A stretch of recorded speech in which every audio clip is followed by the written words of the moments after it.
एक बात बोले भैया, गरीबों का कोई नहीं होता है। जो गरीब होते ना उनका कोई नहीं होता है। गरीबों का तो केवल और केवल श्री कृष्ण होते हैं।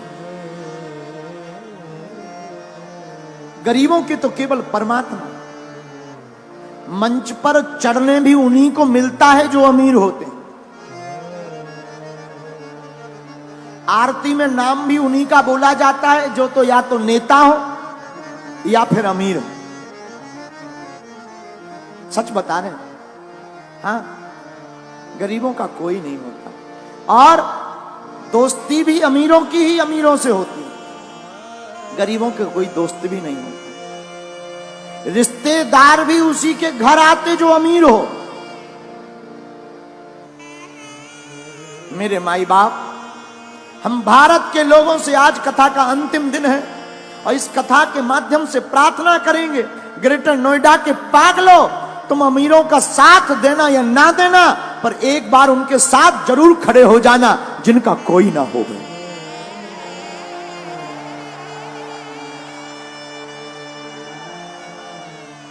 जब गरीबों की बेटी की शादी होती है ना तो बाप जानता है भूख क्या होती। त्योहार आते हैं, अमीरों के घर पर तो तरह तरह के पकवान बनते हैं। गरीबों के घर पर कभी जाकर देखना, जो बेचारे पूरी बनाने के लिए भी तरसते हैं। गरीबी बहुत बुरी बात है। भगवान गरीब किसी को ना बनाए। दूसरी बात बोले, इस संसार में लोग कर्जा भी उसी को देते हैं जो अमीर होता है। गरीबों को कर्ज भी नहीं मिलता। क्यों? क्योंकि ये चुकाएगा कहां से। लेकिन सच बात यह है, भारत के लोगों, तुमने जरूर बुरे दिन देखे हो, बुरे दिन देख रहे हो। तुम्हारा कोई ना हो, सब तुम्हारी अवहेलना कर रहे हो, तुम्हें हर जगह से दुत्कारा जा रहा हो, कोई तुम्हारा साथ ना दे रहा हो, तब भी तुम घबराना मत। एक काम करना, तुम अपने परमात्मा पर भरोसा मत छोड़ना। वो परमात्मा एक दिन तुम्हारे चेहरे पर मुस्कुराहट लाएगा।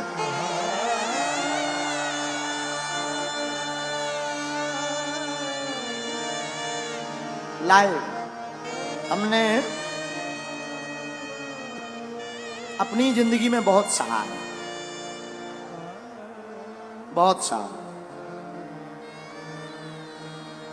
अपने जीवन काल में हम जहां रहते हैं, छतरपुर जिले में हमारा गांव है गड़ा गांव। गड़ा गांव छोटा सा गांव है, अब तो ठीक है, छोटा सा गांव। पिताजी तो हमारे कुछ करते नहीं थे। हमारे जीवन का एक बाकिया है जो हमें बार बार याद आता है। हमको रही होगी हमारी अवस्था 8-9 साल की। हमने अपनी माताजी से कहा, माताजी स्थिति तो बड़ी बेकार है। भिक्षा मांग करके हम गांव में जाते थे, भिक्षा मांग कर लाते थे, उसी से भोजन बनता था। कई बार तो चावल की रोटी खाकर दिन गुजारे। हम अपनी सत्य घटना बता रहे। एक कपड़ा पहन करके हमने सवा महीना निकाला। हमने माताजी से कहा, मां, हमारे मन में इच्छा है कि हम वृंदावन में भागवत पढ़ने जाएं। मां बोली, ठीक है। उस जमाने में 2000 रुपया मांगने के लिए हम न जाने कितने घरों पे गए, खुद स्वयं। 8-9 साल की अवस्था होगी, कितने घरों में सिर्फ 2000 रुपया मंगाने में, किसी ने नहीं दिया।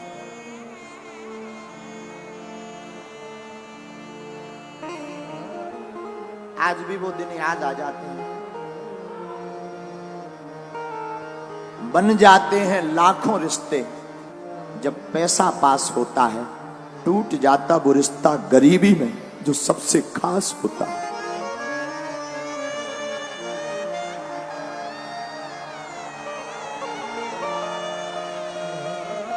कितना भी प्रिय रिश्ता हो, अगर तुम्हारे जेब में कुछ नहीं होगा तो कोई नहीं पूछेगा।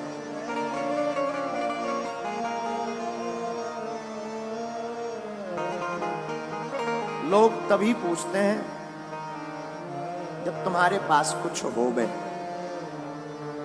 हम भारत के लोगों से प्रार्थना करेंगे, अमीरों की बेटियों की शादी में तो लाखों के गिफ्ट लेकर तुम जाते हो, कभी मौका मिले तो उस गरीब मजदूर की बेटी की शादी में भी पहुंच जाना जिनके घर पर कोई नहीं जाता।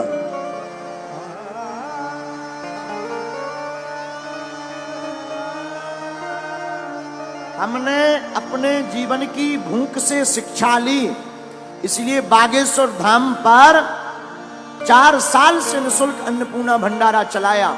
लोग हमारे पास आए, बोले भीड़ बहुत आती है, दान बहुत आता है। हमने कहा इस दान का प्रयोग हम अपनी जिंदगी में नहीं करेंगे। इस दान से जो हमने अपनी बहन के लिए विवाह में दिक्कतें सही हैं, भारत का कोई भाई वो दिक्कत ना सहे। हर साल अब हम गरीब बेटियों का विवाह करवाएंगे।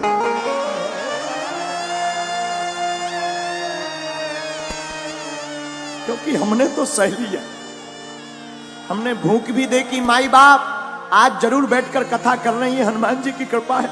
हमने वो दिन भी देखे जब हमारे पिताजी का नाम लोग कार्डों में नहीं लिखवाते थे।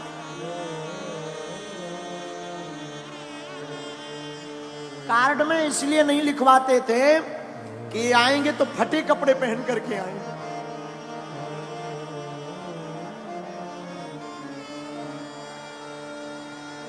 फटे कपड़े पहनकर आएंगे तो बेइज्जती हो जाएगी।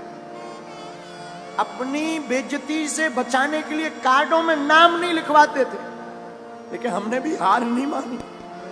हमारी मां कहती थी बेटा भगवान के घर देर है अंधेर नहीं, तुम बागेश्वर हनुमान जी को पकड़े रहो, एक दिन आएगा। माई बाप कभी उस पिता के दिल से पूछना जिसकी बेटी घर पर हो, घर पर खाने का भी दाना ना, कभी विचार करना। अंधेरी रातें हो, हमारा तो बचपन काल पूरा अंधेरे में गुजरा। एक कमरा था 16 बाई 12 का, गर्ग जी एक कमरा 16 बाई 12 का, वो भी छप्पर का, उसमें खप्पर। और बरसात आती थी तो आफत आती थी।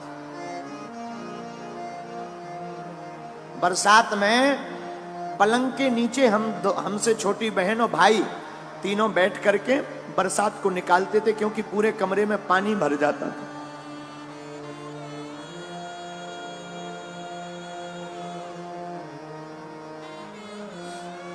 माई बाप भगवान गरीबी किसी को ना दे, गरीबी बहुत बुरी है। इससे बड़ा अभिशाप कुछ नहीं है। कोई नहीं पूछता, न मंचों पर आने देते, न आगे होने देते, दुत्कारते अलग से हैं, रिश्तेदार पूछते नहीं है। इसलिए माई बाप ईश्वर गरीबी किसी को ना दे।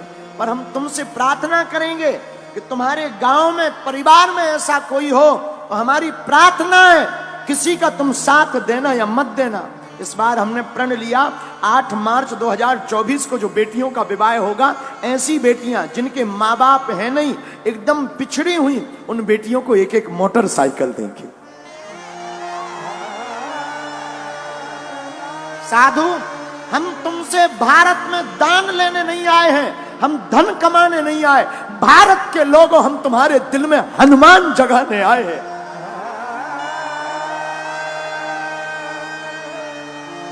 हमारा सिद्धांत सिर्फ हनुमान का है।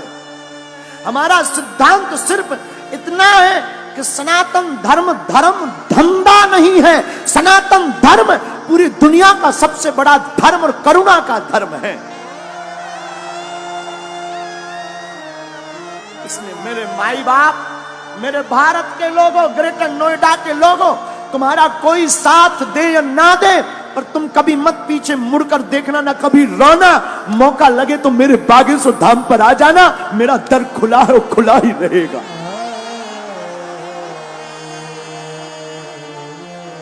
कभी मत पीछे मुड़ना। चिंता मत करना तुम, जो बीत गया सो बीत गया। हमने भी सहा, बहुत सहा, अभी अभी तक सहा।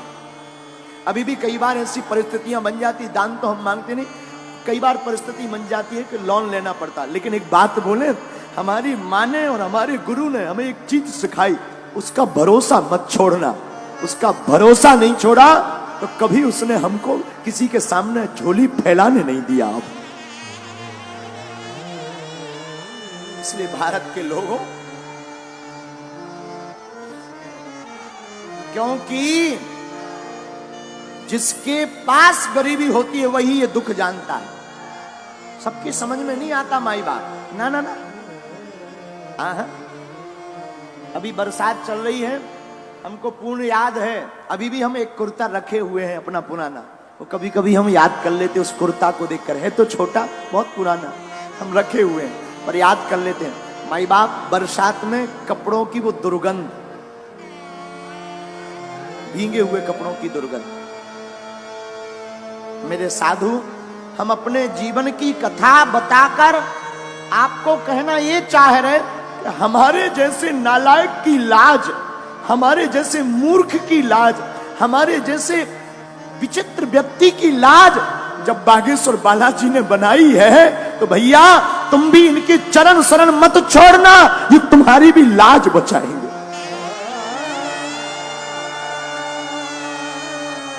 हम ना तो पढ़े लिखे हैं, ये जो आप टीवी पर देख रहे हैं ना, ये हमारा पुराना घर है। यही वो घर है जिसमें हमने अपनी जिंदगी की शुरुआत की, जिसमें हमने अपने जिंदगी को जिया। ये घर ना आज भी कई बातों को संजो करके रखे हुए।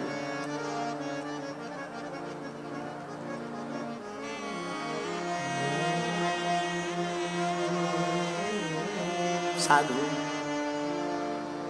गरीब का सिर्फ और सिर्फ परमात्मा होता है, केवल राम जी होता, कोई नहीं पूछता। मुझे कौन पूछता था, तेरी बंदगी से पहले मैं खुद को ढूंढता था इस जिंदगी से।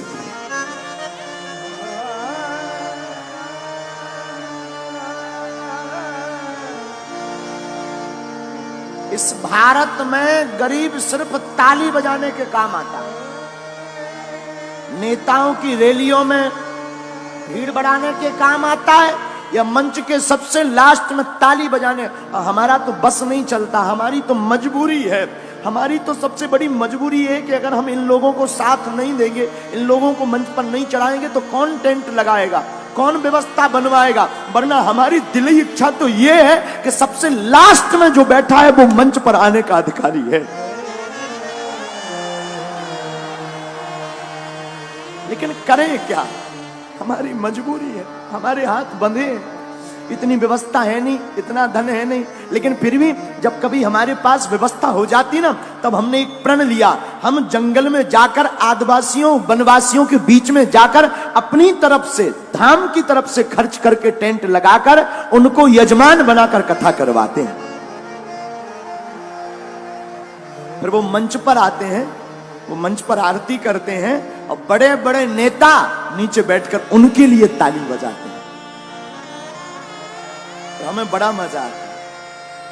क्यों? बुरा मत मानना, हम किसी की बुराई नहीं कर रहे, हम आपको आईना दिखा रहे हैं जो गुरु का दायित्व है, जो साधु का दायित्व है, हम वो तुम्हें सिर्फ बता रहे। क्षमा करना, तुम इतने बड़े मत बनना कि कोई तुम्हें पा ना सके, इतना बड़ा बनना कि कोई गरीब तुम्हारे बगल में खड़ा हो जाए तो वो भी बड़ा हो जाए। और हम तो अपने बालाजी से यही प्रार्थना करते, जो हमने भोगा है, जो हमने दुख पाया है, बालाजी करे कोई ना पाए, कोई ना पाए। और जितने लोग आज यहां बैठे हैं, हनुमान जी करें कि जाओ तुम्हारी झोली ऐसी ही भरती रहे, तुम्हारे काले दिन बुरे दिन आज से ही दूर हो जाएं, तुम्हारी जिंदगी में आज से ही खुशियां भर जाएं। जिन जिन ने कथा सुनी, जाओ तुम पर हमारे हनुमान जी की, सन्यासी बाबा की जैसी उन्होंने हमारी लाज राखी, तुम्हारी भी वो राखें।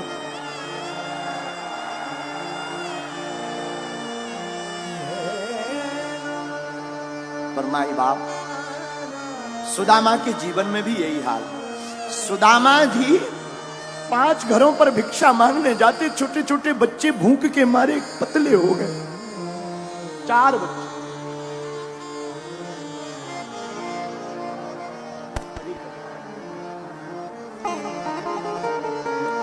एक दिन कुछ चावल मिले, तंदुल सुदामा जी ने बनाया। सोचा आज पाले में, तब तक दरवाजे पर आवाज आई, सीताराम। कौन है? देखा, एक महात्मा खड़े थे। अरे महाराज जी प्रणाम। हाँ जय जय। क्या बात है महाराज, कुछ है पाने को? सुदामा जी ने मन में सोचा, आज ही केवल चावल मिले थे, आज ही महात्मा द्वार पर आ गए, साधु भूखा चला जाएगा तो पाप लगेगा।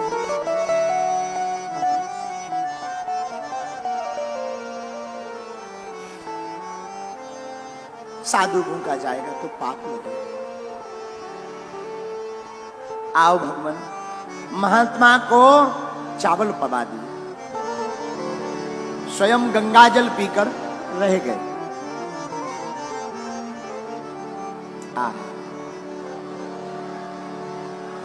उन महात्मा ने सुदामा की पत्नी सुशीला को बताया, क्या तुम्हें पता है तुम्हारे पति के मित्र द्वारकाधीश हैं?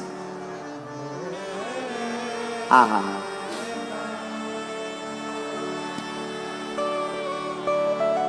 पत्नी ने कहा, हे नाथ, हमने सुना आपकी मित्र द्वारकाधीश हैं। हाँ, तुम्हें किसी ने बताया? साधु ने बताया। सुनो, वो बड़े ब्राह्मणों को मानने वाले हैं, आप कृपा करके द्वारका जाओ ना, शायद कुछ दे देंगे। कुछ दे देंगे तो कम से कम बच्चे भूखे तो नहीं रहेंगे। बच्चों को क्या मुंह दिखाएं? बात भी सही है, माँ बाप बच्चों को क्या मुंह दिखाएं? घर पर कुछ होना ना होना तो माँ बाप बेचारे बहुत शर्माते, मन ही मन में अपने आप को कसोटते हैं। पर देवी जी, मित्र के घर, राजा के घर, गुरु के घर और भगवान के घर, इन 4 जगहों पर खाली हाथ नहीं जाना चाहिए। कुछ ना कुछ होना चाहिए। हम कहते कुछ हो या ना हो, गीता का श्लोक, पत्रम पुष्पम फलम तोयम, फल फूल पत्ता कुछ भी हो, क्योंकि भगवान कहते हैं भाव का भूखा हूं मैं और भाव ही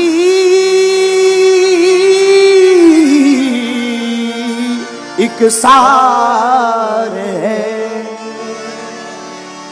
भाव से जो मुझको भजे, स्वभाव से बेड़ा पार।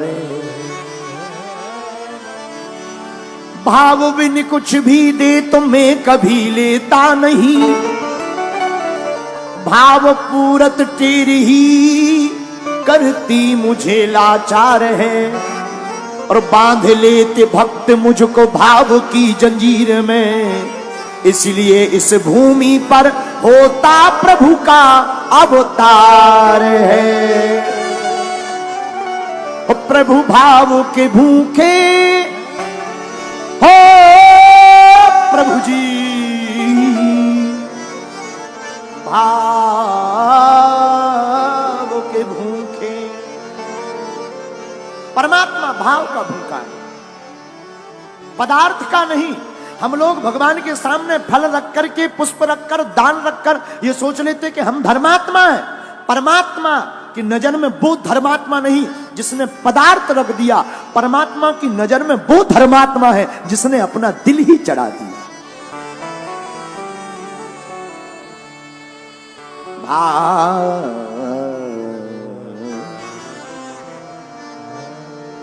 भाव के भूखे प्रभु जी हमारे, भाव के भूखे प्रभु जी हमारे।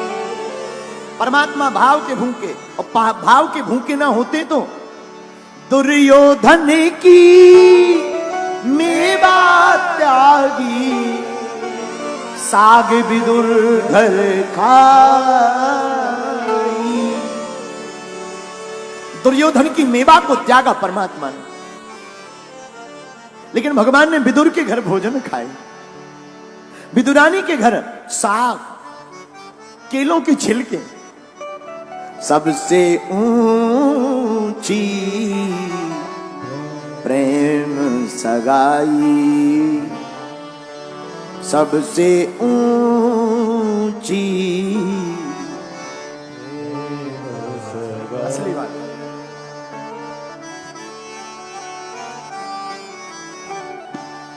कौन कौन भगवान को भाव से पाना चाहता है?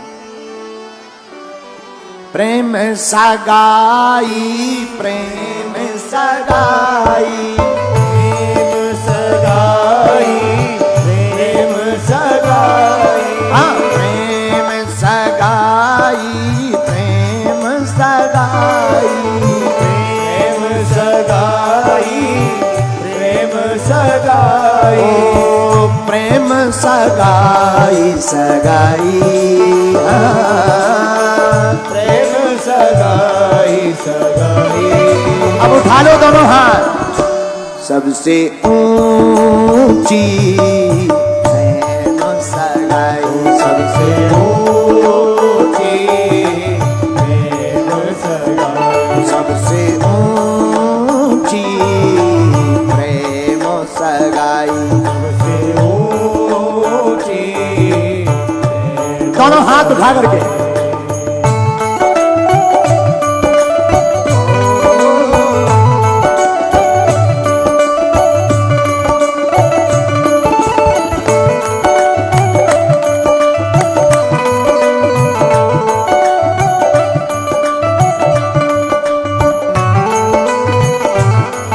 बोलो बांके बिहारी लाल की।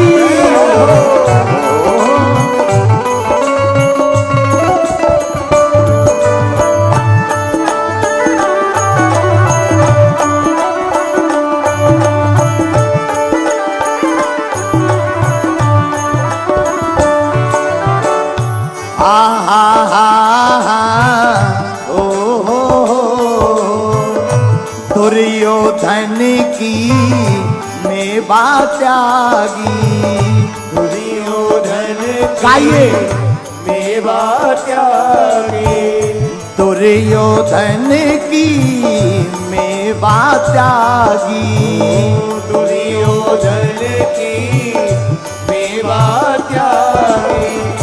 मेवा त्यागी, हाँ जी मेवा त्यागी, मेवा त्यागी, हाँ जी मेवा त्यागी। और किया क्या हमारे ठाकुर जी ने? किया क्या? साग विदुर घर खाई, ओ साग विदुर घर खाई। सबसे ऊंची प्रेम सगाई, सबसे ऊंची प्रेम सगाई, सबसे ऊंची प्रेम सगाई, सबसे ऊंची प्रेम सगाई। देखो, ताली नहीं बजाओगे ना तो तुम्हें पड़ोसी बेकार मिलेगा। उठा लो दोनों हाथ।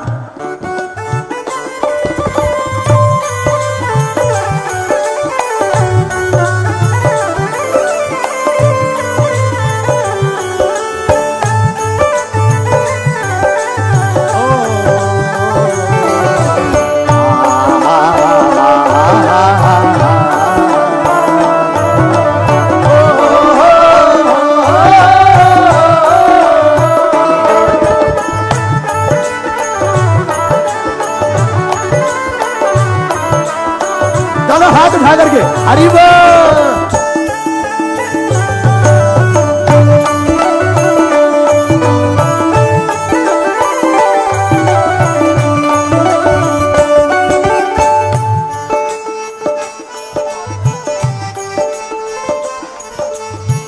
प्रेम के बस अर्जुन रथ हाँ क्यों, प्रेम के बस अर्जुन हाक्यो, अर्जुन रथ हाक्यो, अर्जुन रथ हाक्यो, अर्जुन रथ हाक्यो, अर्जुन रथ हाक्यो। हाँ जी, प्रेम के बस अर्जुन रथ हाक्यो, प्रेम के बस अर्जुन रथ हाक्यो। और भूल गए ठकुराई, हाँ भूल गए ठकुराई, ओ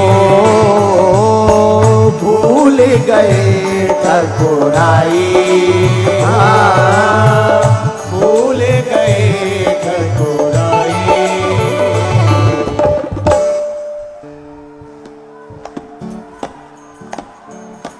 और धीरे बजाओ।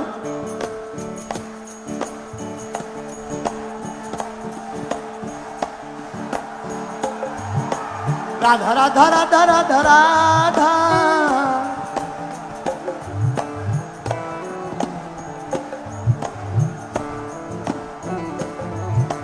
राधा राधा राधा राधा राधा राधा राधा, श्यामा श्यामा श्यामा श्यामा श्यामा श्यामा श्यामा,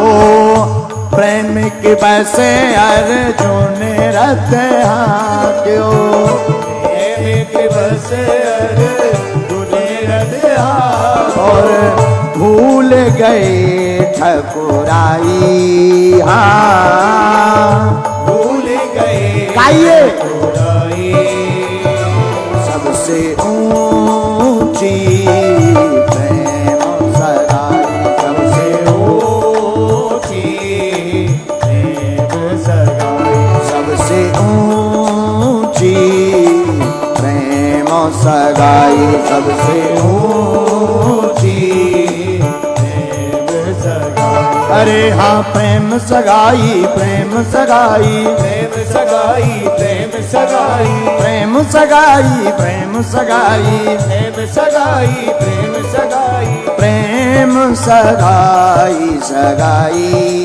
हाँ प्रेम सगाई सगाई। दोनों हाथ उठा करके, सबसे ऊंची प्रेम सगाई, सबसे ऊंची प्रेम सगाई, सबसे ऊंची प्रेम सगाई, सबसे ऊंची प्रेम सगाई। ओ प्रेम सगाई, प्रेम सगाई, प्रेम सगाई, प्रेम सगाई, हाँ प्रेम सगाई सगाई हो, प्रेम सगाई सगाई। सबसे ऊंची प्रेम सगाई, सबसे ऊंची प्रेम सगाई, सबसे ऊंची प्रेम सगाई, सबसे ऊंची प्रेम सगाई। बोलो वृंदावन बिहारी लाल की, बरसाने वाली की, बैठ जाओ।